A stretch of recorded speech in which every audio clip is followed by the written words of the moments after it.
അമേരിക്കയും ഇറാനും തമ്മിലുള്ള യുദ്ധം അവസാനിപ്പിക്കുന്നതിനുള്ള ഇടക്കാല കരാറിന്റെ ഭാഗമായുള്ള ആദ്യഘട്ട സാങ്കേതികതല ചർച്ചകൾ സ്വിറ്റ്സർലൻഡിൽ സമാപിച്ചിരിക്കുകയാണ്. പാകിസ്ഥാൻ, ഖത്തർ സംഘങ്ങളുടെ മധ്യസ്ഥതയിലായിരുന്നു ചർച്ച. വലിയ പുരോഗതിയാണുള്ളതെന്ന് US vice president JD Vance അറിയിച്ചു. എന്നാൽ ഇസ്രയേലിൽ കാര്യങ്ങൾ അത്ര സുഖകരമല്ല. പശ്ചിമേഷ്യ യുദ്ധത്തിൽ ഇറാൻ വിജയിച്ചെന്നാണ് ഭൂരിഭാഗം ഇസ്രയേൽക്കാരും വിശ്വസിക്കുന്നതെന്നുള്ള സർവേ ഫലം പുറത്തുവന്നിരിക്കുകയാണ്. സർവേയിൽ പങ്കെടുത്ത 92.1% പേരും യുദ്ധത്തിലും US ഇറാൻ ഇടക്കാല കരാറിലും മേൽക്കൈ നേടിയത് ഇറാനാണെന്നാണ് അഭിപ്രായപ്പെട്ടത്. US ഇറാൻ ഇടക്കാല കരാറിൽ ജനം അതൃപ്തരാണെന്നും സർവേ ഫലങ്ങൾ ചൂണ്ടിക്കാട്ടുന്നു. ജൂൺ 17 മുതൽ 20 വരെ 3644 പേരെ പങ്കെടുപ്പിച്ച് ഹിബ്രു യൂണിവേഴ്സിറ്റി ഓഫ് ജെറുസലേമും അകം ഇൻസ്റ്റിറ്റ്യൂട്ടും സംയുക്തമായാണ് സർവേ നടത്തിയത്. സർവേയിൽ പങ്കെടുത്ത 92.1% പേരും യുദ്ധത്തിൽ ഇറാൻ ജയിച്ചെന്നാണ് വിശ്വസിക്കുന്നത്. 82.9% പേർ ഇസ്രയേലിന്റെ ദീർഘകാല സുരക്ഷിതത്വം ദുർബലപ്പെട്ടെന്ന് അഭിപ്രായപ്പെട്ടു. പ്രധാനമന്ത്രി ബെഞ്ചമിൻ നെതന്യാഹുവിന്റെ പ്രധാന പിന്തുണക്കാരായ വലതുപക്ഷ അനുയായികളിൽ 93.1% പേരും യുദ്ധത്തിൽ ഇറാൻ ജയിച്ചെന്ന് വിശ്വസിക്കുന്നവരാണ്. 63.2% പേരും US ഇറാൻ ഇടക്കാല കരാറിൽ എതിർപ്പ് രേഖപ്പെടുത്തിയപ്പോൾ 12.1% കരാറിനെ പിന്തുണച്ചു. 72.5% പേർ യുദ്ധത്തിലെ നേട്ടങ്ങളെക്കുറിച്ച് നെതന്യാഹു പറയുന്നതൊന്നും വിശ്വസിക്കുന്നില്ല. 56.4% പേർ അദ്ദേഹത്തിന്റെ യുദ്ധ നടത്തിപ്പ് പരാജയമായിരുന്നോ മോശമായിരുന്നോ എന്ന് രേഖപ്പെടുത്തി.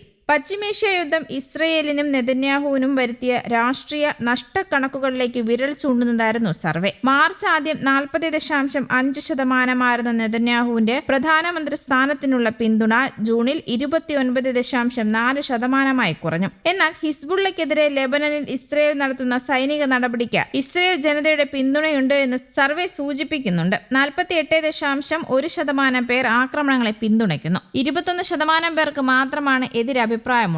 USഉം ഇസ്രയേലും ഫെബ്രുവരി 28 സംയുക്തമായി ഇറാനിൽ നടത്തിയ ആക്രമണമാണ് പശ്ചിമേഷ്യയെ തന്നെ യുദ്ധത്തിലേക്ക് തള്ളിവിട്ടത്. ഹിസ്ബുള്ള ഇസ്രയേലിൽ ആക്രമണം നടത്തിയതോടെ മാർച്ച് 2 ലെബനനും യുദ്ധത്തിലേക്ക് എത്തിപ്പെട്ടു.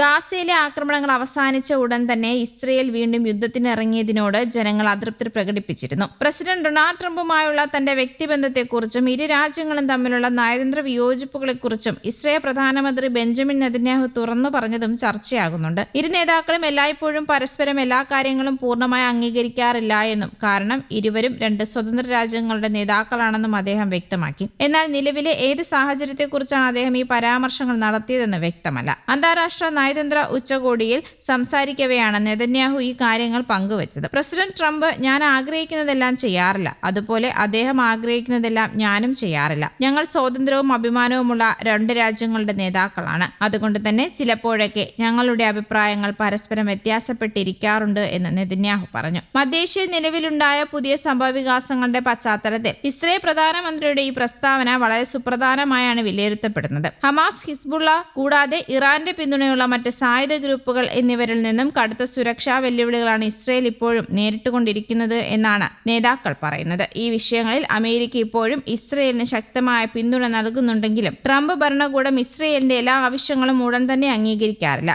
അതുപോലെ തന്നെ ഇസ്രയേലും അമേരിക്കയുടെ താൽപര്യങ്ങൾ മാത്രം മുൻനിർത്തിയല്ല തങ്ങളുടെ നയങ്ങൾ രൂപീകരിക്കുന്നത്. അതേസമയം ഇറാൻ US ചർച്ചകളുടെ ആദ്യ ദിനം തന്നെ USഉം ഇറാനും പ്രോത്സാഹകരമായ പുരോഗതി കൈവരിച്ചതായി മധ്യസ്ഥരായ പാകിസ്ഥാനും ഖത്തറും വ്യക്തമാക്കി. US vice president JD Vance, ഇറാന്റെ മുഖ്യ ചർച്ചക്കാരനായ മുഹമ്മദ് ഖാലിബ, വിദേശകാര്യമന്ത്രി അബ്ബാസ് അറാഖ്ചി എന്നിവരുടെ നേതൃത്വത്തിലുള്ള ഇറാൻ പ്രതിനിധി സംഘമാണ് ചർച്ചയിൽ പങ്കെടുത്തത്. ദിവസങ്ങൾക്ക് മുൻപ് ഡൊണാൾഡ് ട്രംപും ഇറാൻ പ്രസിഡന്റ് മസൂദ് പെസഷ്കിയാനും തമ്മിൽ ഏകദേശം 4 മാസത്തോളമായി തുടരുന്ന ശത്രുത അവസാനിപ്പിക്കാൻ ഒപ്പുവെച്ച താൽക്കാലിക കരാറിന് പിന്നാലെയാണ് ഈ ഉന്നതതല യോഗം ചേർന്നത്. ലെബനനിലെ ദുർബലമായ വെടിനിർത്തൽ സാഹചര്യങ്ങളും പ്രധാന പ്രാദേശിക വിഷയങ്ങളിൽ വാഷിംഗ്ടണും ടെഹ്റാനും പുലർത്തുന്ന വ്യത്യസ്തമായ നിലപാടുകളുമാണ് ബുധനാഴ്ച പാകിസ്ഥാന്റെ മധ്യസ്ഥതയിൽ ഒപ്പുവെച്ച കരാറിന്റെ തുടർച്ചയായുള്ള ചർച്ചകളെ സങ്കീർണമാക്കിയത്. ഔദ്യോഗിക ചർച്ചകൾ ആരംഭിക്കുന്നതിന് മുൻപ് ഖാലിബ, ഖത്തർ, പാകിസ്ഥാൻ എന്നീ രാജ്യങ്ങളിൽ നിന്നുള്ള മധ്യസ്ഥരുമായി പ്രത്യേകം കൂടിക്കാഴ്ച നടത്തിയിരുന്നു. അതിനുശേഷമാണ് 4 കക്ഷികൾ പങ്കെടുത്ത പ്രധാന ചർച്ചയിലേക്ക് ഇറാൻ സംഘം എത്തിയത്. News desk, Kerala Kaumudi.